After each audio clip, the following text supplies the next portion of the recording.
Breaking tonight, secret security plans for Trump Tower stolen. A Secret Service laptop was stolen out of an agent's car. And on that laptop, the evacuation protocol for Trump Tower and Trump Tower floor plans. And then 2 senior law enforcement officials are now telling us that laptop cannot be erased or even traced remotely.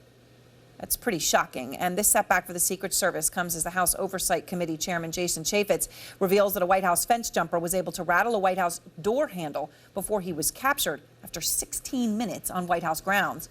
Bryn Gingras is out front. A stolen laptop potentially compromising the security at Trump Tower in New York is the latest setback for the Secret Service. A senior law enforcement source confirms an agent's computer was stolen out of her car in New York City Thursday. On it, floor plans and evacuation protocols for Trump Tower. Sources say the laptop was highly encrypted, but it can't be traced or erased remotely. A spokesman for the department says there is no classified information on the computer. It had a really bad week. 2 agents are also the subject of an internal investigation after being accused of photographing the president's grandson. The entire Trump family and their children received protection, and sources say the agents took pictures of Donald Trump Jr.'s son as he was sleeping while being driven around New York City. This comes as we are learning new details about a security breach at the White House, where an intruder spent at least 15 minutes evading security on White House grounds while inching closer to the president. According to a Secret Service source, 26-year-old Jonathan Tran scaled a Treasury Department fence last Friday and set off several alarms, but still managed to sneak past a Secret Service security post before being caught in the inner portion of the White House grounds. A criminal complaint shows he was carrying 2 cans of mace and was walking close to the exterior wall of the White House while the president was home. Trump praised the Secret Service's response. Secret Service did a fantastic job. It was a troubled person. It was very sad. But former Secret Service agent Jonathan Wackrow says the breach is disturbing. He was able to beat the physical security measures at the White House, the technological security measures, and the human capital, the uniformed guards, and that's very alarming. Now, a House Oversight Committee wants the breach investigated, writing, quote, "If true, these allegations raise questions about whether the agency's security protocols are adequate." All of these things are embarrassments to the Secret Service. And compounding that problem is that there's no director of the Secret Service right now. Joe Clancy has retired, and there's no acting director. So really the onus is on DHS.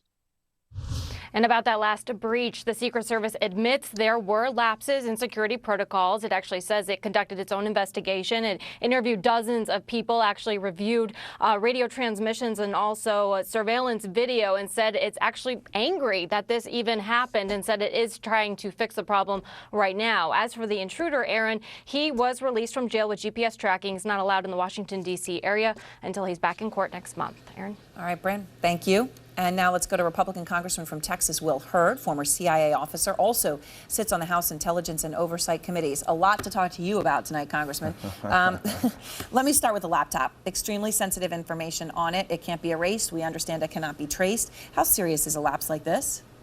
Well, it's very serious, and when one Secret Service agent shows a lapse like this, it affects the entire organization. On the House Oversight Committee, I think we've done 3 or 4 hearings on the tactics, techniques, and procedures of Secret Service. They have historically been one of the most professional organizations, and I think President Trump was being incredibly gracious when he was complimenting the Secret Service for the person that got near the door. But that's a problem, and we've seen problems in training, we've seen problems in staffing levels, and the protection of the United States, the President of the United States, is very important, and this is troubling. All right, and you mentioned all of these issues, and of course that fence jumper who got to the door there for 16 minutes. Also the agents, of course, taking pictures of one of President Trump's grandsons. Will you investigate the Secret Service? You're also mentioning lots of issues here. Well, this has been an issue historically that the House Oversight Committee, led by Chairman Chaffetz, has looked into. Like I said, I think in the last Congress we had 3 or 4 hearings on the operations and the culture within the Secret Service, and I'm sure that will continue. And I also want to get to you on the other breaking news, Congressman, this hour. The Justice Department obviously delivering those documents today to your committee about President Trump's allegations that the former President Obama wiretapped him. We understand now official is telling us that these documents do not confirm any allegations of wiretapping. Can you tell us anything else about what's in them? I haven't seen the documents, but I think it was pretty clear from most of the senior leadership from both sides of the aisle, Republican and Democratic leadership, about the issue of potential Obama tapping of the Trump Tower. I think it's been pretty clear that there's no evidence to suggest that, and so I'm unaware of what's in this DOJ memo, but I'm sure it'll be reviewed before the hearing that we're having on Monday. And let me ask you about that hearing, because again, I just want to emphasize the breaking news at this moment. We are just getting this headline, Congressman, so I want to make sure I tell everyone it again. Sure. An official is telling us that these documents, these classified documents that have been delivered to your committee, seen by your chairman, do not confirm Trump's allegations of wiretapping. So I want to be very clear about that. The FBI director going to be testifying, as you say, on Monday. What are you going to be asking him, given this? Well, it's going to be Director Comey, Director of the FBI, as well as the Director of the NSA, Admiral Rogers. Those will be the two witnesses at the hearing. And this is an unprecedented move of the House Intelligence Committee having a unclassified open hearing. This shows the transparency in this review. And there's going to be a lot of topics. I think it's ultimately going to be must-watch TV. It's going to be talking about Russian involvement in trying to influence our election, timeline of the hack of the DNC, the Democratic National Committee, and the Democratic Congressional Campaign Committee. Be talking about status of investigations by law enforcement. What will be interesting is what is able to be shared or not shared in that environment. So this is going to be probably a long day on the 20th. I would imagine. Now, again, given that we now understand from this official that these documents do not confirm any allegations of wiretapping, that obviously fits with what your leadership has said. It fits with what Speaker Ryan has said. It fits with what we have heard from person after person, including the former head of the DNI. Numerous Republicans have called on the president to retract the allegation that President Obama wiretapped him. Some have gone even further. The Deputy Whip, Tom Cole, said unless there's compelling proof, President Obama is owed an apology from President Trump. Again, what we understand right now is that proof is not there. There is nothing that would support this at all. Do you agree that President Trump should apologize to President Obama?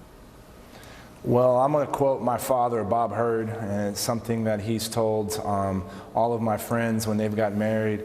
It never hurts to say you're sorry. And I think that goes for this situation. It goes for the situation with our British friends. Our intelligence cooperation between the U.S. and the British is one of the strongest that we have. And it never hurts to say sorry to your friends.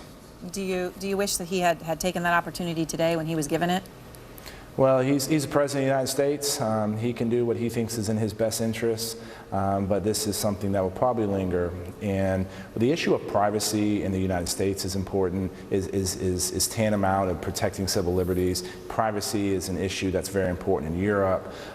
There's this debate is going to create unintended circumstances as we discuss future intelligence program, intelligence sharing amongst our allies. And it's important that everyone start being more precise in their language, and that's just not the executive branch. It's Congress as well, my friends on both sides of the aisle, and to be honest, Aaron, your colleagues in the press as well, and quoting an unnamed intelligence officials. That's information, not intelligence, because if it's unnamed, I don't know if it's a GS-10 person in some random intelligence organization or the head of the agency. All right.